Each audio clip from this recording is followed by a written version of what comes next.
Hello, this is Thomas, K4SWL, and if you're new here, I like to do real-time, real-life amateur radio field activation videos.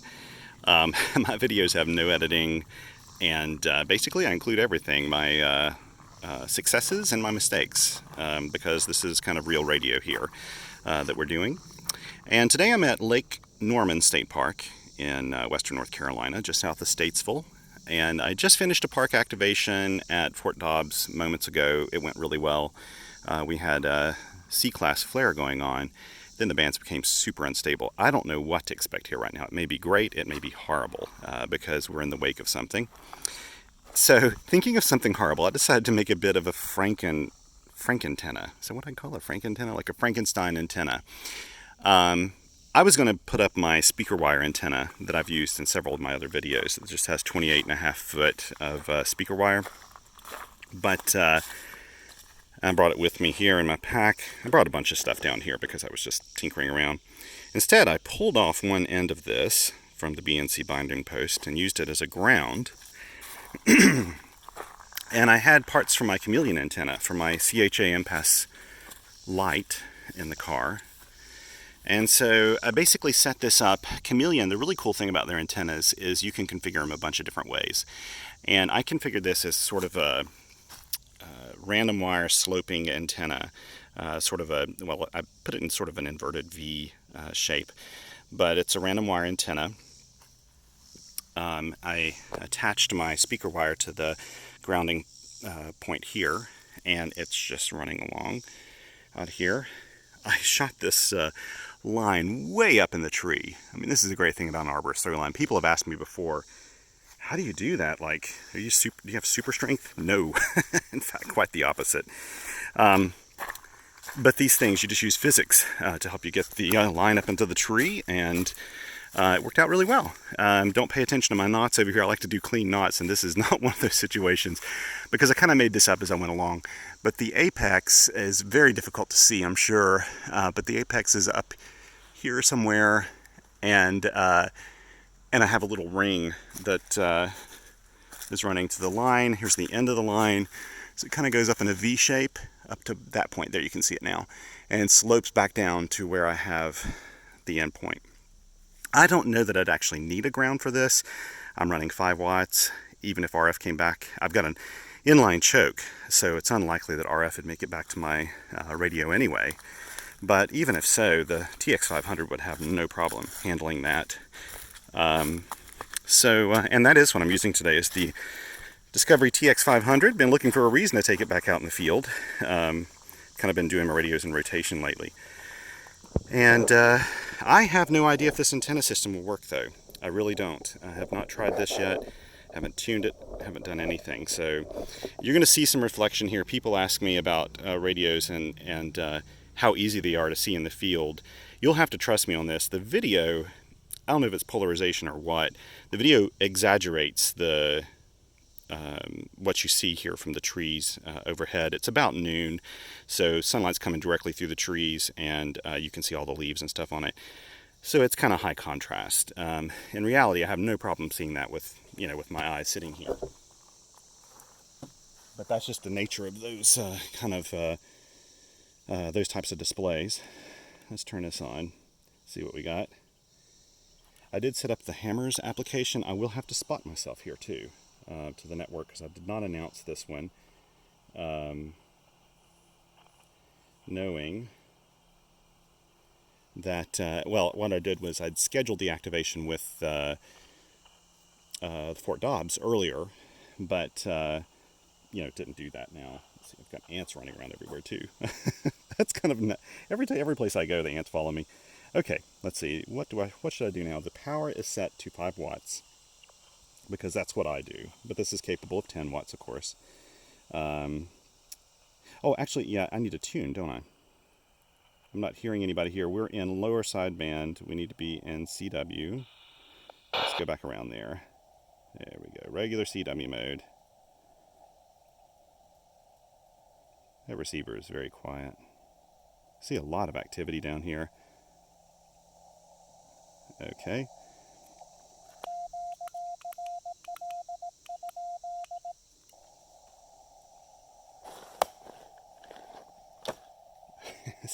battling ants.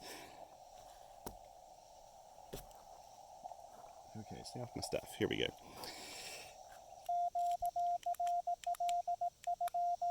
Now I'm looking down here, actually, and the SWR is already, it's less than 2 to 1, but we're going to make it even a little bit better than that. Why not?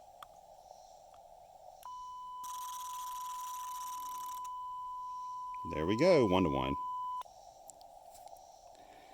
Okay, so I realize this every time I take this radio to the field. I keep forgetting to do the firmware update on it at the house when I'm at the house. So the thing is, actually, at my house right now, I'm running primarily a Mac. I have a Mac Mini I'm running in the shack, and I have a PC running Linux and Windows as well, and I switch between those. But I've been using the Mac so much because I've been doing a lot of content creation, writing articles for magazines and that sort of thing.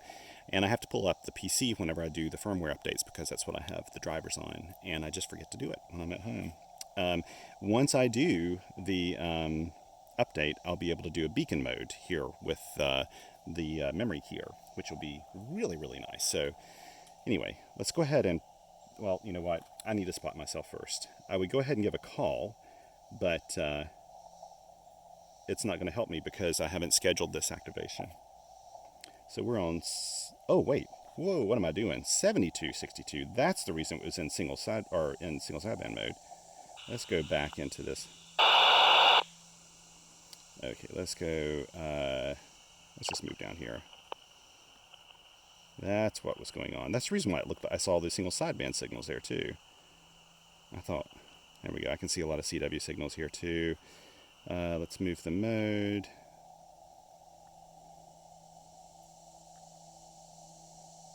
Okay, let's see here. I'm not hearing anybody there. It looks like a perfect SWR, actually. I'm not seeing any SWR at all.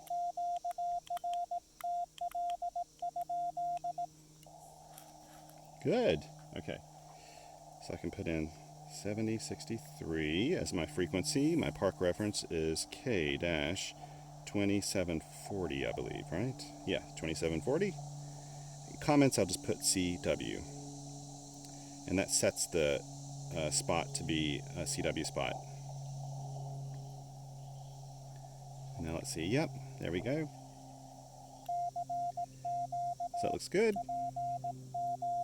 I'll get back over to the Hammers application so that I can start putting in call signs.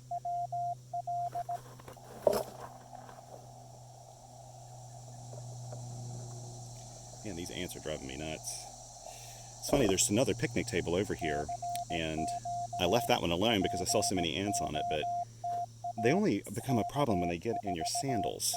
You just don't like that. I'm not actually afraid of insects or snakes or spiders or anything. They don't bother me. I live on the edge of national forest, and that's just something to deal with. But ants can be so annoying. I also don't go around just killing insects to kill them. I kind of follow what my the friend who's Japanese, who said that a lot of the monks in some of the shrines there, they don't want to kill anything, but they make an exception for hornets. Okay, we're at 1500 hours. 1545. I hope we get somebody.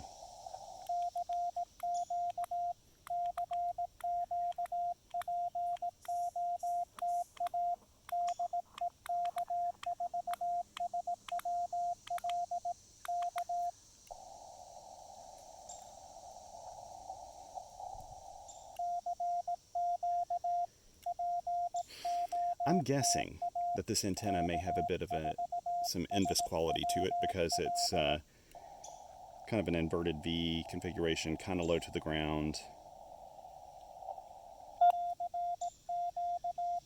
I think I heard somebody calling, but I'll go ahead and finish off my CQ.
7.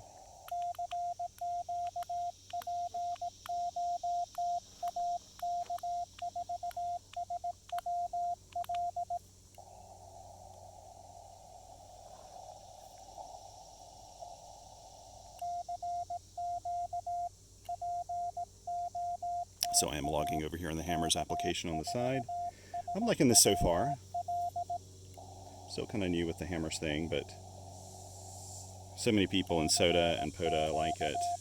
I'll do anything to make my SOTA logs a little easier to upload, if I can get it to upload. Right now I'm doing manual entry on it.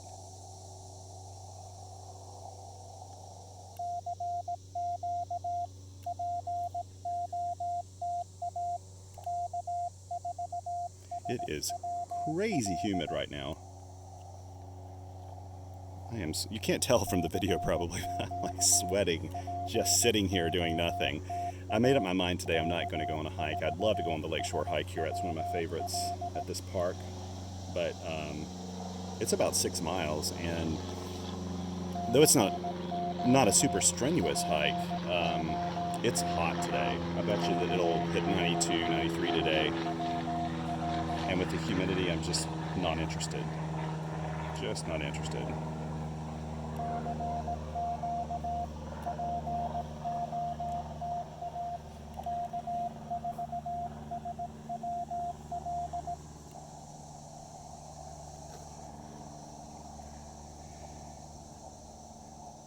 This could be slow going.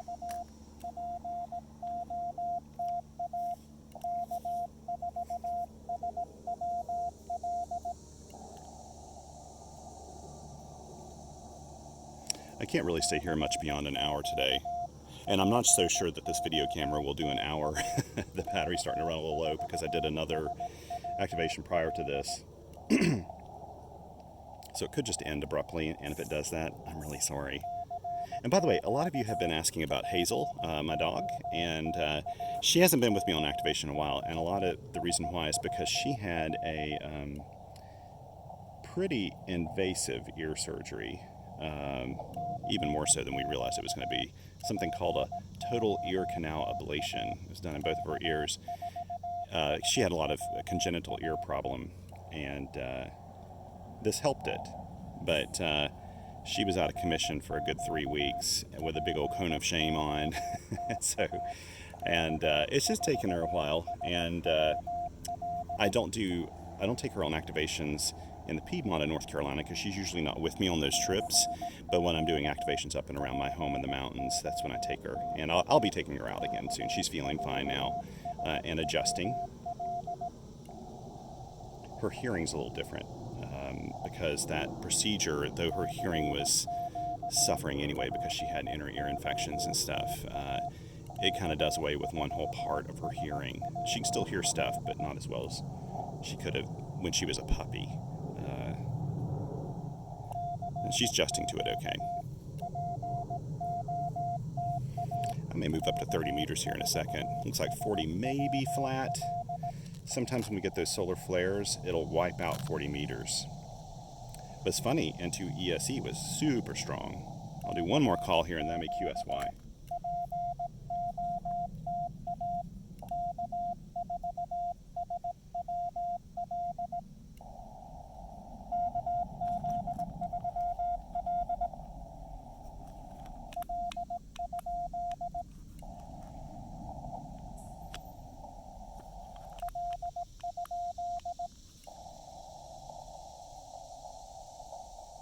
Ooh.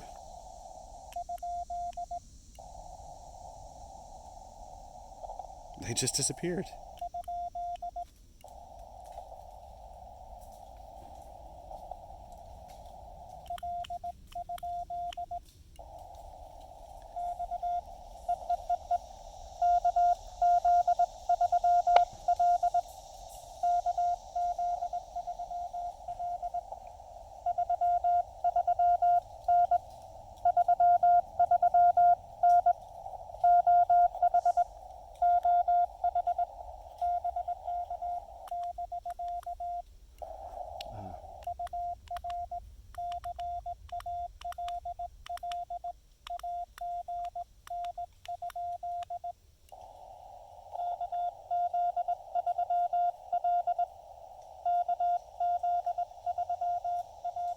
Okay.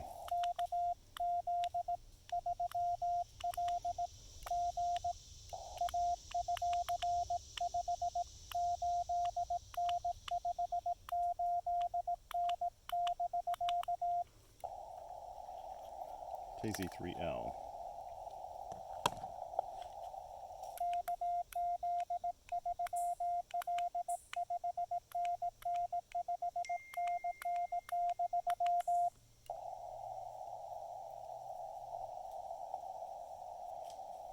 Boy, these are bad conditions.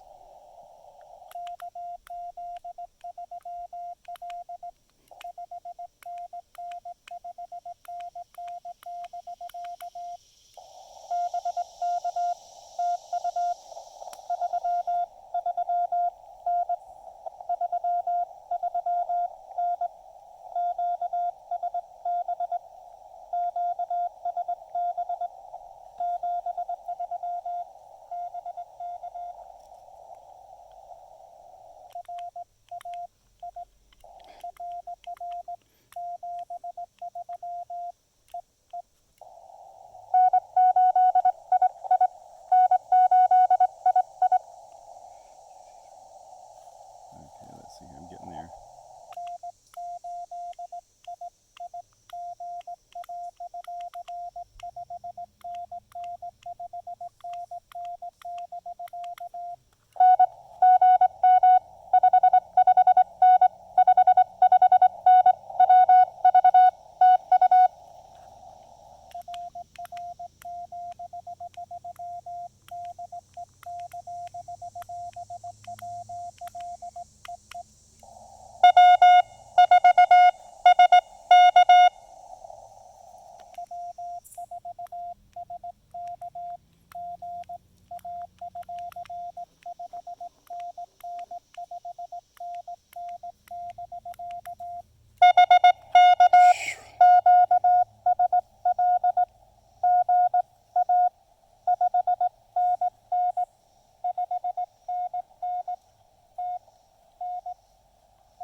Ah.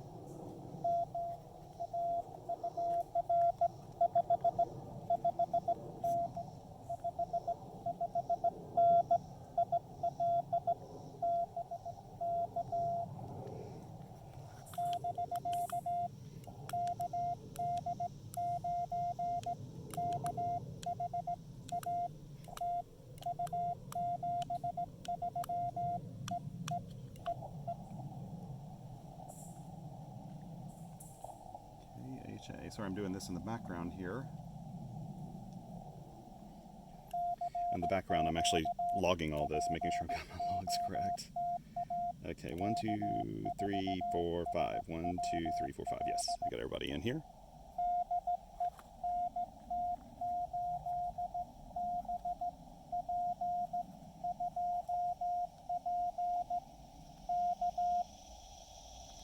Okay.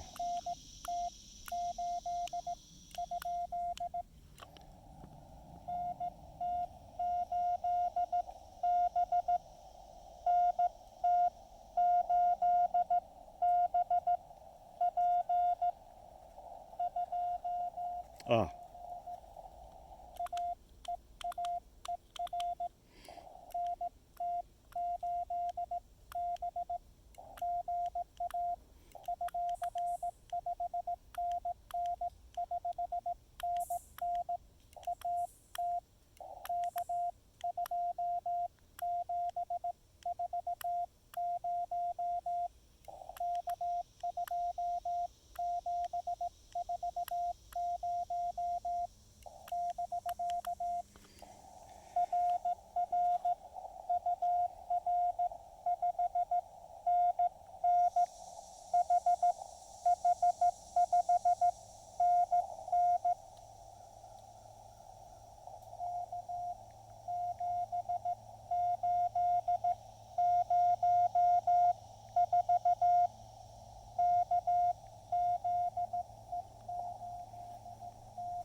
was a nice little park to park. Thank you, November Tango 8 Bravo.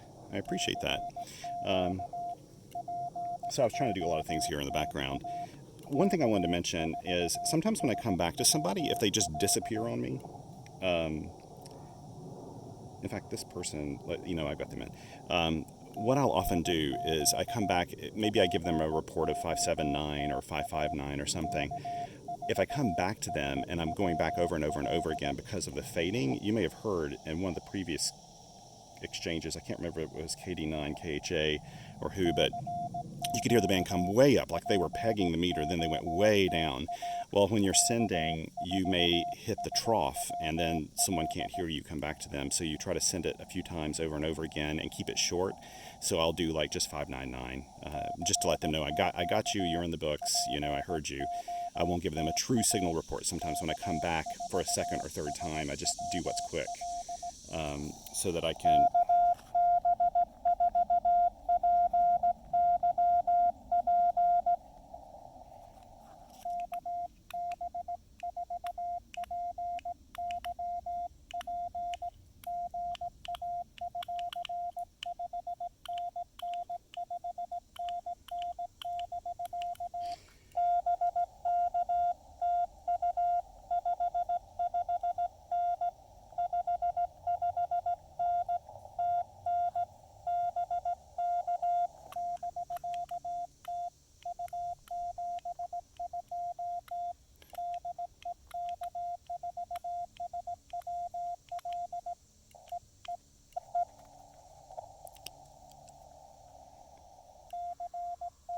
Okay, so I haven't been keeping up with my times here. I'll go ahead and fill them in roughly on my chart here. 15:58. That's probably about a 15:55. And I've got it all here on my electronic logs on hammers. And you don't have to have, the logs don't have to be insanely accurate.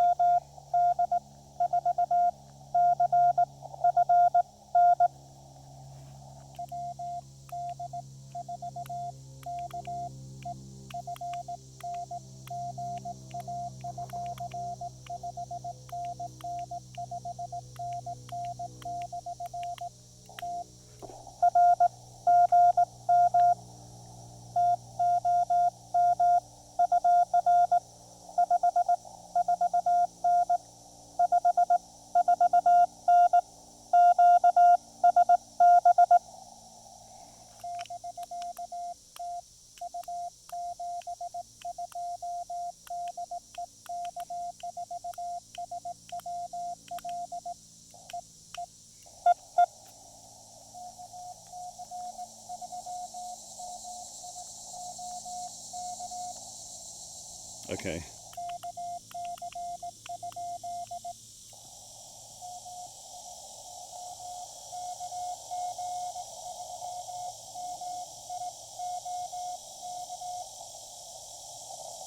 Okay, is it?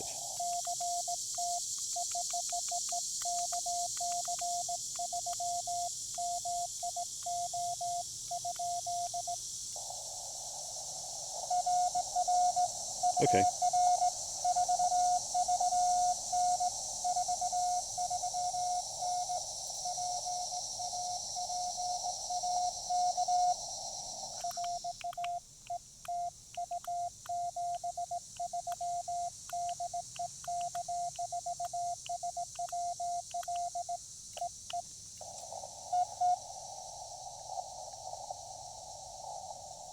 I don't know why I was questioning the suffix of that call.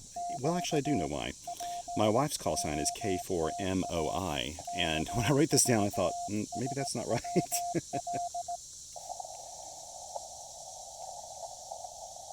There is something different about doing this in the field, and especially having a video camera running. I don't know why, but when you have somebody else watching you, you're bound to make more mistakes. It's just going to happen, and that's okay. No one knows you make mistakes whenever no one's there, but we all make mistakes, and it's perfectly fine. This isn't an operation. This isn't like landing the space shuttle where everything has to go according to plan. This is all about having fun and sometimes botching it up, but just having a good time doing it. and I'm cool with that. Let's see how many people I got. 1, 2, 3, 4, 5, 6, 7, 8. We need a couple more for a valid activation. I think I may move up to 30 meters now.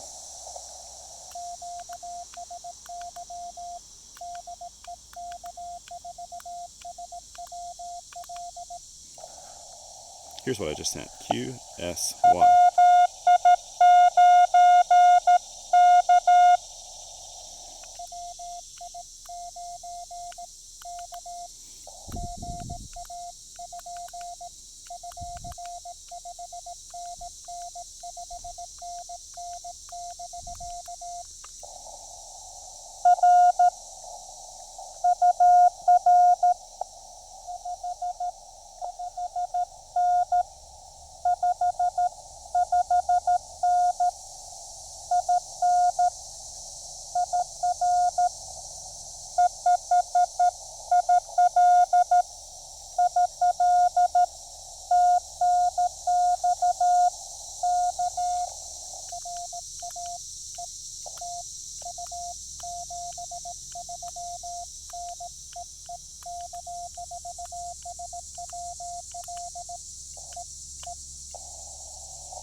What I sent is QSYDEK4SWL. That lets anybody know, like this person, Whiskey India 9 Kilo, it let them know that I was about to move frequency, so they called in whenever I did that. That happens a lot, actually.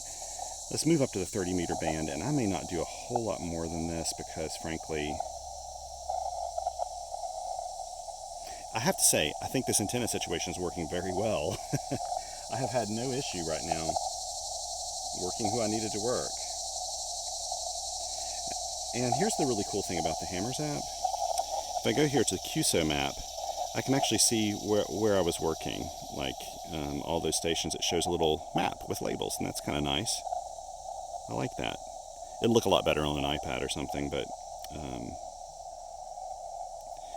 and I've got 10 entries, so I have a valid activation here. But I'm going to go ahead and move to 30 meters, and we'll tell it 30 meters, 5 watts, CW. Ooh, since I've already got my 10, I reckon I could move up to 10 watts if I wanted to. Let's do it just to do it, right? Let's see here. Probably the easiest way to do it will be through the power setting. Go up to 100%. Return. What I do is try to do 5 watts to validate my activation. Once I have 10 contacts for POTA or 4 contacts for SOTA, then I don't care if I go up in power or not. It's rare, if you've watched my videos, that I ever go above 5 watts, but sometimes when the notion strikes me, I'll do it. And why not today, right? So let's try to tune this guy. Ooh, that was a very quick match.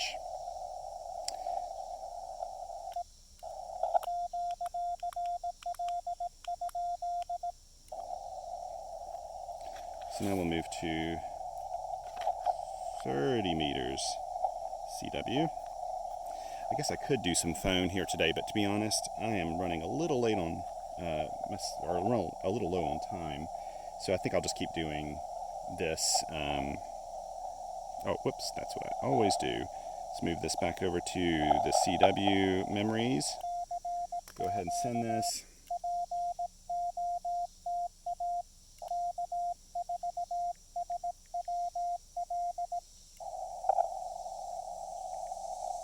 My buddy Mike, K8RIT, would normally be calling me, and he would have worked me on 40 meters, but he sent me a text saying that they have thunderstorms in the area, so he had to disconnect.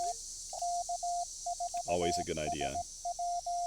Now what we'll do is watch the spots here and see if it spots me on 30 meters automatically, just sending these short CQs. Once I'm in the system, we'll see what happens. Yep, there it goes, boom. You see that? It spotted me on 10.113. I didn't have to do it myself, it just did it automatically. That is the glory of doing CW, frankly.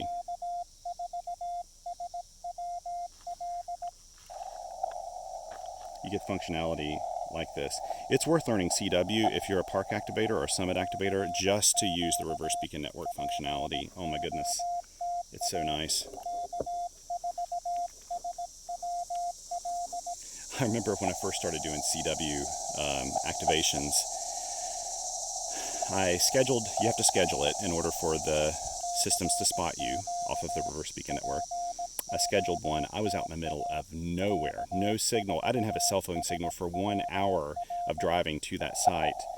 And I had my little MTR-3B, a little wire antenna, which is like a really tiny transceiver, putting out, I don't know, 2 or 3 watts. And I hopped on the air, called CQ for 30 seconds, and I got this big pile up.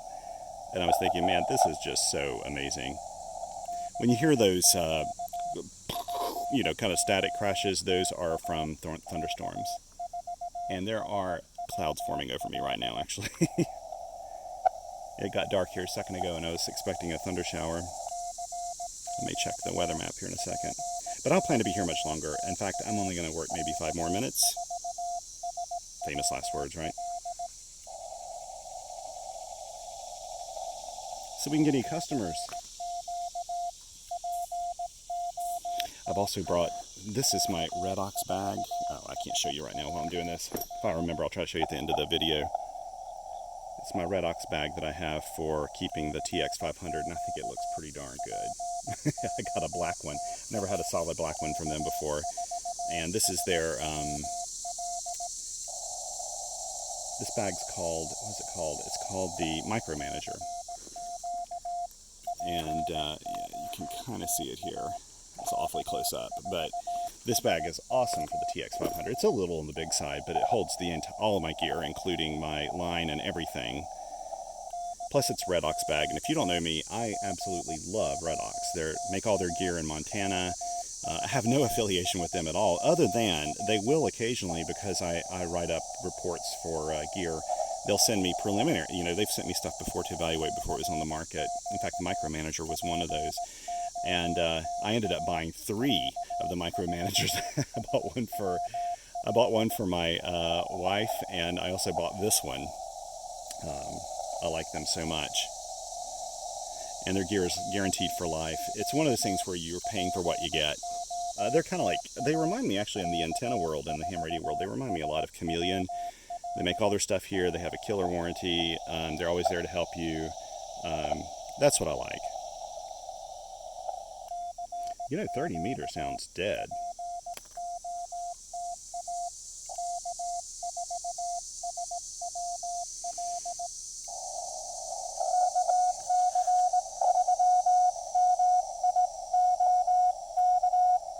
Right, okay, good.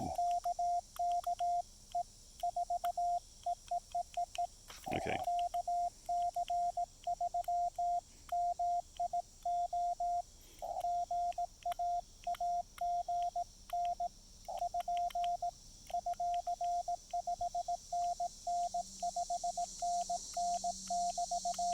I'm doing something funky with the paddle, which is the reason I'm messing that stuff up.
I don't know what I'm doing with my keying today.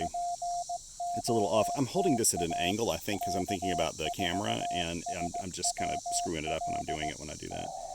I need to just kind of hold. Whoa.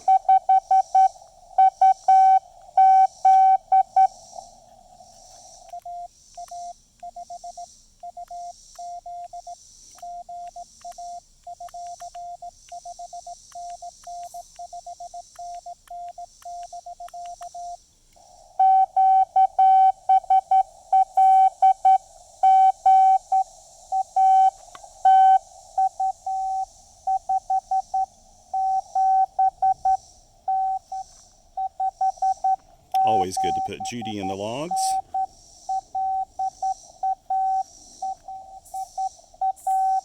I recognize her fist really well.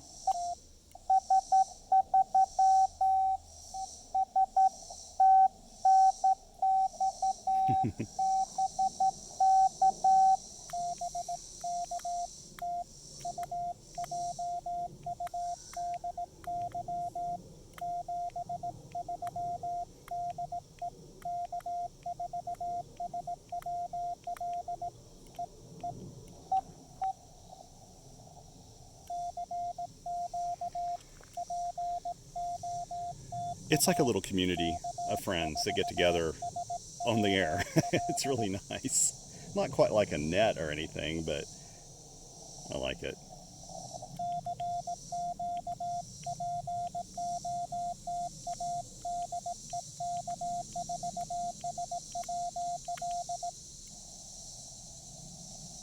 Okay, I got a crazy idea.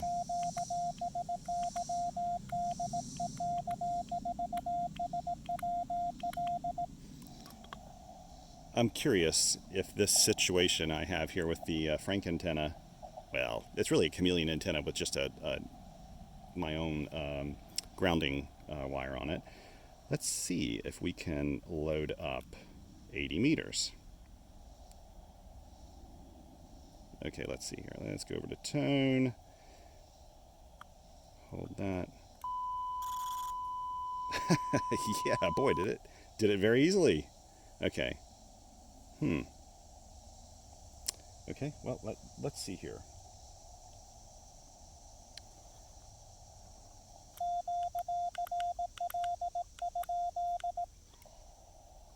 Okay, just for kicks. I know I said I'd get off here in 5 minutes. Let's see what the reverse beacon network gives me in terms of a spot on 80 meters.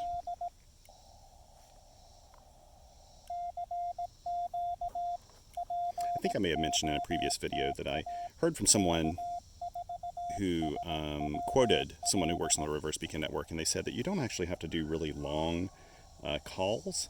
That really what you do is you have a space between your call. The RBN's looking for CQ, your call sign, and then space, and then another CQ in your call sign within a certain bandwidth.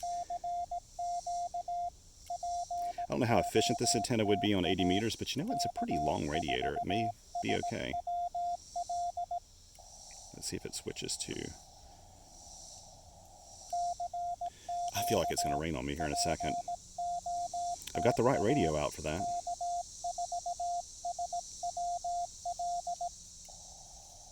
Ah, there we go. Look at that. 4 dB. It's not bad. Let's see. Maybe I can work one person on 80 meters. That's going to limit. It's going to be someone pretty local, probably.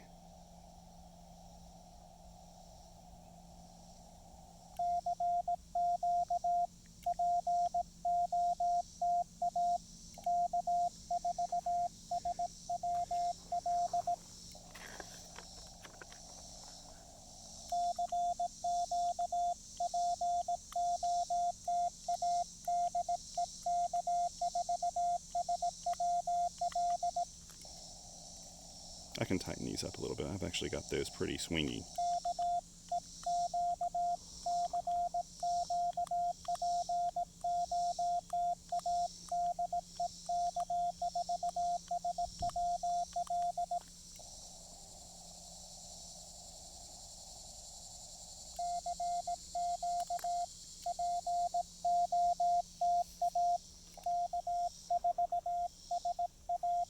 Now, I could actually go on 60 meters too. Again, I'm not trying to catch a whole bunch of people today. This is more or less for experimenting at this point. You know, if I were at a rare park, I would set aside more time. I would take more time with my, my activation to give more people an opportunity to work me. Lake Norman, I mean, this is a very, very active park. I have activated this park a bazillion times, so it's far from rare. I do love the TX-500. Every time I use this radio, I just you know, every radio has a personality. I wrote a blog post about that recently, and this one, I love the design of this radio. I love how solid it feels. I think it has great receiver characteristics, a very low noise floor.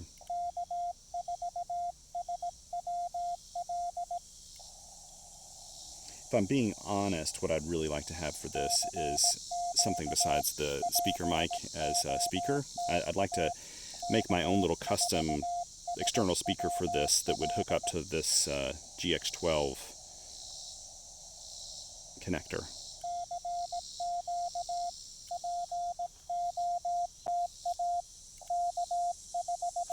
Oh, I'd like to get somebody on 80 before I leave, but if I don't, it's not the end of the world. Because it is getting dark overhead. Let me check my weather map here real quick. Let's see what's going on.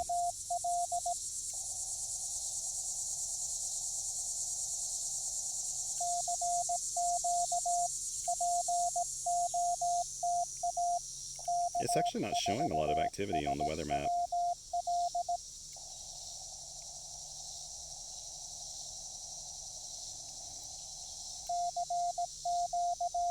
But these are what I would call pop-up storms that we're going to have.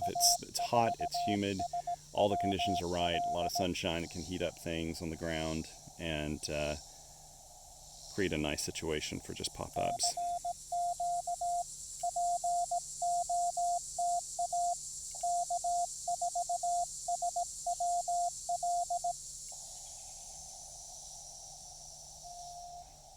Yay! Do I have a customer? I think I heard somebody tuning up.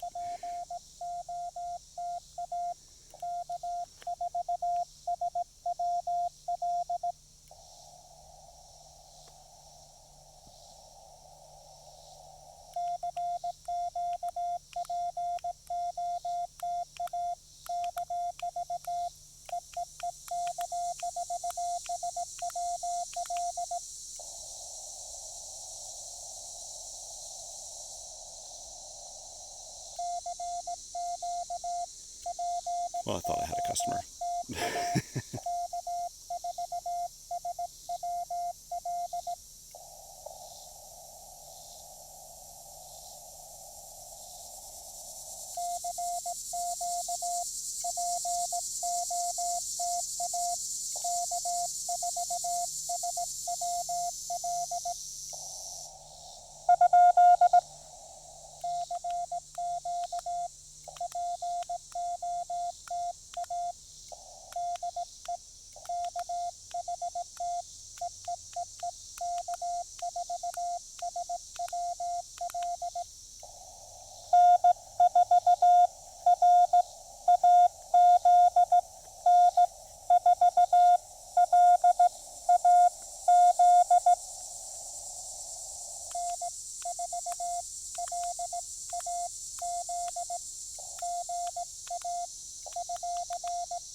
Yay! I really want to thank him for that. Thank him or her. I haven't looked up their call sign yet. I am probably going to call it quits here. Tell you what, I'll do one more CQ call and that's it. So, N4LAZ. See, that's North Carolina, which is expected on 80 meters with this antenna.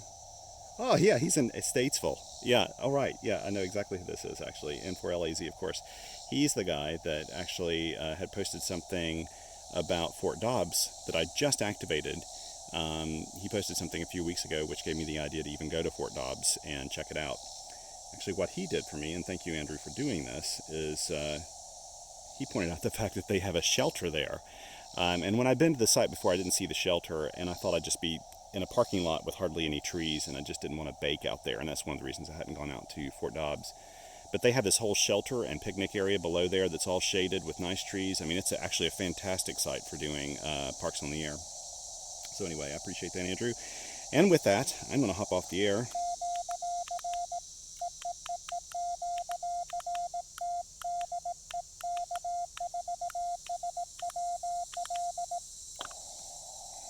Okay, so I sent, that time, what I did was I sent QRT DEK4SWL.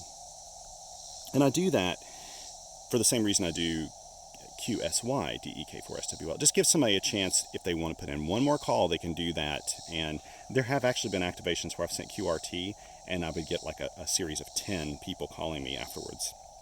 Every time I'd send QRP, or QRT, I'd get another person. And it's just how timing worked out that day and how propagation worked. Today, propagation is very flaky. I'm glad I put up this antenna. I don't think I even need the ground on this thing at all, but because I've configured it similarly before, and I like this. I actually kind of like having this at my disposal. Thought about putting up the speaker wire antenna today, but I wanted something a little lengthier in case I decide to go down to 80 meters or something. Now, let's see. I am really curious here.